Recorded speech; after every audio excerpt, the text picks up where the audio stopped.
continuing with the review number 30.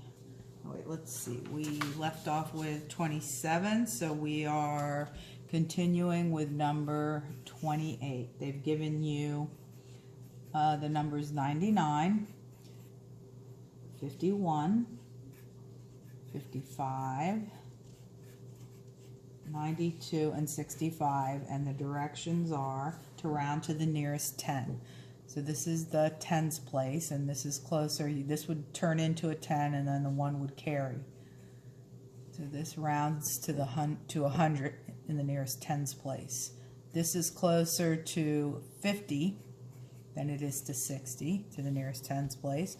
This is closer to 60 when you're rounding to the nearest tens place because of that 5.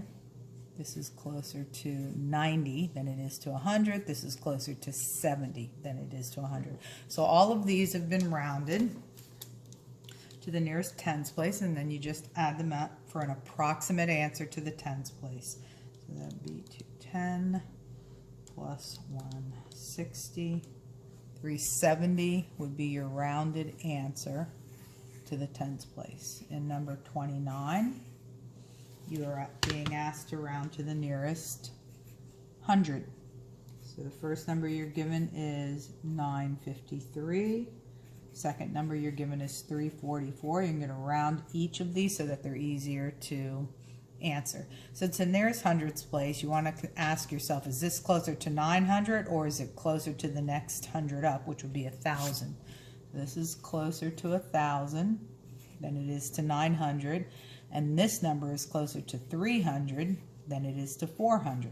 So 1,000 minus 300, 700. Number 30, you are being asked to do the perimeter of a trapezoid. This side is 18. This side is 30. This side is 18. This is actually called an isosceles trapezoid. Not that you have to know the name at this particular point. It's always good to be familiar with it. This is called the altitude. You don't need that for purposes of the perimeter. Just add all the sides. So it's going to be, you have 2 of these. And you can just add it in twice if you want. And then you have a 30. And you have a 36. Add all of those together and you have 36 plus 30 plus 36. So that's 72 plus 30, 102. When you're doing perimeter, the units are first degree. Okay, they would be second degree if you were doing area, and when you're doing area, you actually need a formula. So 102 meters is the answer for this perimeter. In number 31, you are also doing perimeter. This time it's a triangle, and they've given you one side as 6 feet, another side as 12 feet, and another side as 11 feet. Okay, so you're just adding all of those up. It would be 12 plus 6 plus 11. So adding these together, you would have 19, 29, let's see, we have 12, let me make sure I wrote these right, 12, 6, and 11, yes. Okay, so this would be 18, 19, 29. 29 feet. Okay, moving on to number 32. In number 32,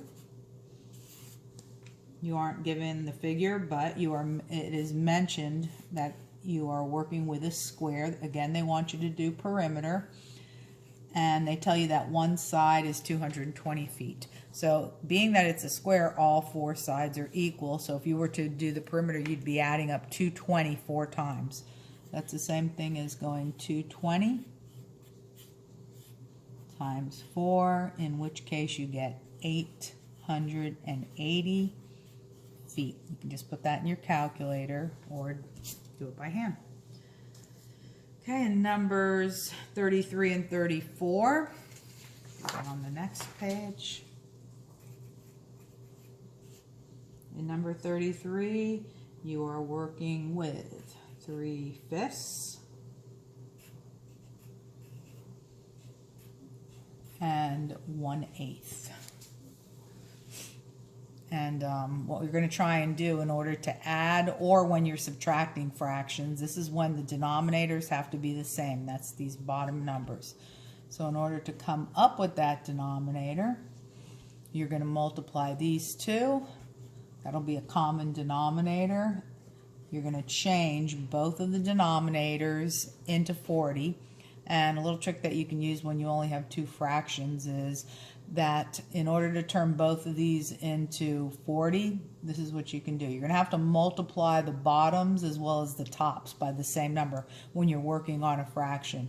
So if you just use this number right up here, that's what you're going to need to multiply this top by, and you're going to be using this denominator on the top of the other fraction. But since you have to multiply the bottom and the top of each of these fractions by the same thing, what you're going to do is, since you're multiplying the top by 5, you have to multiply the bottom by 5. Since you're multiplying this top by 8, you'll have to multiply the bottom by 8. That'll change both of the denominators, this one as well as this one, into 40.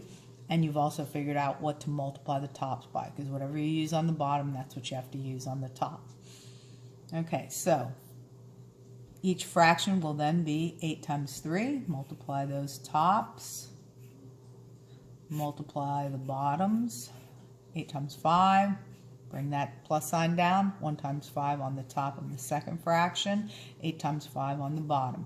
Once you get the denominators to match, then you stop working on the denominators and just copy it. And then you do the actual addition or subtraction, whatever the problem entails, on the top. So the numerator is 29, the denominator is 40. That does not reduce in any way, so you're done with that one. Okay, problem number 34. 34 is the same kind of problem. You are adding, or you're actually subtracting in this problem, 1/5 minus 1/11. What you're going to be changing each of these denominators into is 5 times 11, 55. And if you're trying to think about what do I have to do to the tops as well as the bottoms, this is a hint. You're going to multiply this top by 5, which means you have to multiply the bottom by the same thing, which will create that 55 in the denominator that you're looking for. This 11 that you see here, that's what you're going to be multiplying this top by, and therefore you'll be multiplying the bottom by 11, and again getting you the 55 in the denominator that you have over here. Okay, so it's top times top, 11, bottom times bottom, 55. On the top, 1 times 5, bottom times bottom, 55. And again, just as I mentioned in problem 33, once the denominators are the same, you no longer work on them and you work just on the numerator. So you're pulling these two numerators together to form one numerator. So that's 6 on the top, 55 on the bottom. Okay, that completes number 34. Moving on to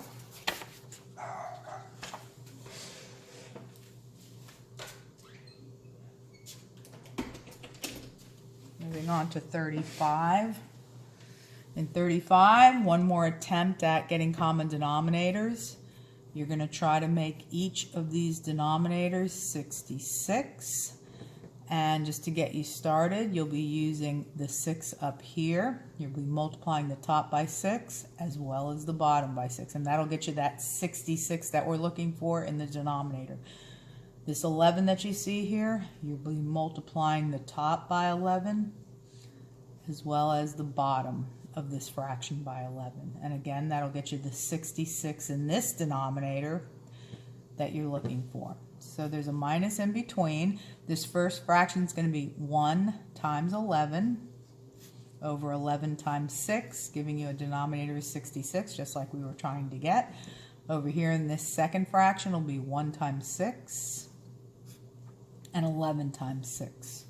Once the denominators are the same as in the previous two problems, 33 and 34, You're going to stop working on the denominator once you've gotten them to match and continue working in the numerator. So this answer is 5 over 66. Okay. In number 36, it says identify the group of terms as like or unlike.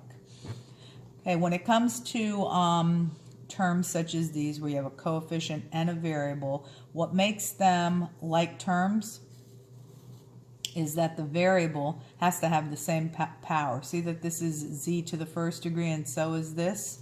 So these are like terms as long as the variable has the same power, which both of these do.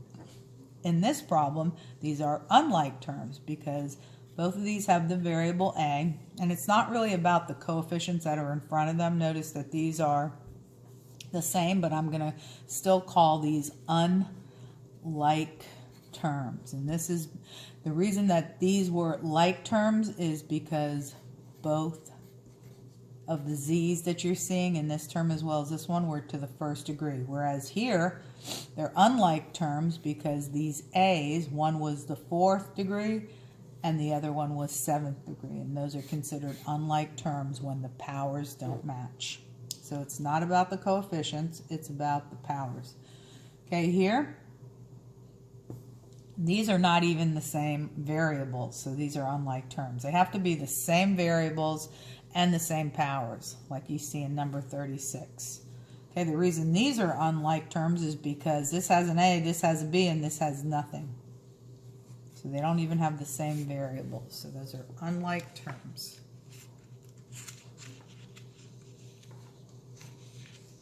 Okay, moving to 39. Let's make sure this is straight so you can see it. Simplify the expression. The reason you learn to identify like and unlike terms is so that you can either add or subtract these terms. You can only add and subtract them when they're like terms. These are both x to the first degree, so the way you combine them is you write that common term, both of them first degree, and you just work on combining the coefficients. So 5 plus 8 is 13. You do nothing to the variable nor the power, so don't give an answer like this. This would be a common mistake where people go, okay, I have an x here and an x here, I have two x's. This is incorrect. Okay, these two variables right here, both being first degree, gives you permission to go ahead with the problem. Write the common term, x to the first degree, and only combine these coefficients here. Okay, here. I'm looking at the fact that I have constants. These are the constants. I have 5x minus 26x. So for my x term, if you want to put this in the calculator, it would be 5 combined with negative 26, or just 5 minus 26. That would be negative 21x. I just combined these two. As far as the constants go, it's negative 8 minus 2. And that would be negative 10. And this is your final answer. Okay, number 41. In number 41, again, same problem as 40. You're combining the x's. So you're combining 11 with negative 6, or you can just look at that as 11 minus 6. This is your x term. So 11 minus 6 is 5x. And then you have the constants negative 7 and negative 3 that you're going to put together. And when you put those together in your calculator or in your head, it's negative 10. So that is this expression all simplified. Number 42, fill in the blank with either simple or compound interest. Blank is interest paid only on the original principal and not on any interest added at later dates. That would be called simple interest. So learn these definitions. You can put them on your note card if you need to. You're only being paid on the original principal. Blank is the interest paid on both the original principal, keyword is both here, and on all the interest that you earn. You get paid on that compounding amount. So this is called compound interest. 44, Making a little note here that you will not be given the simple interest formula or the compound interest formula, so you're going to need to make sure that you have that written on your index card.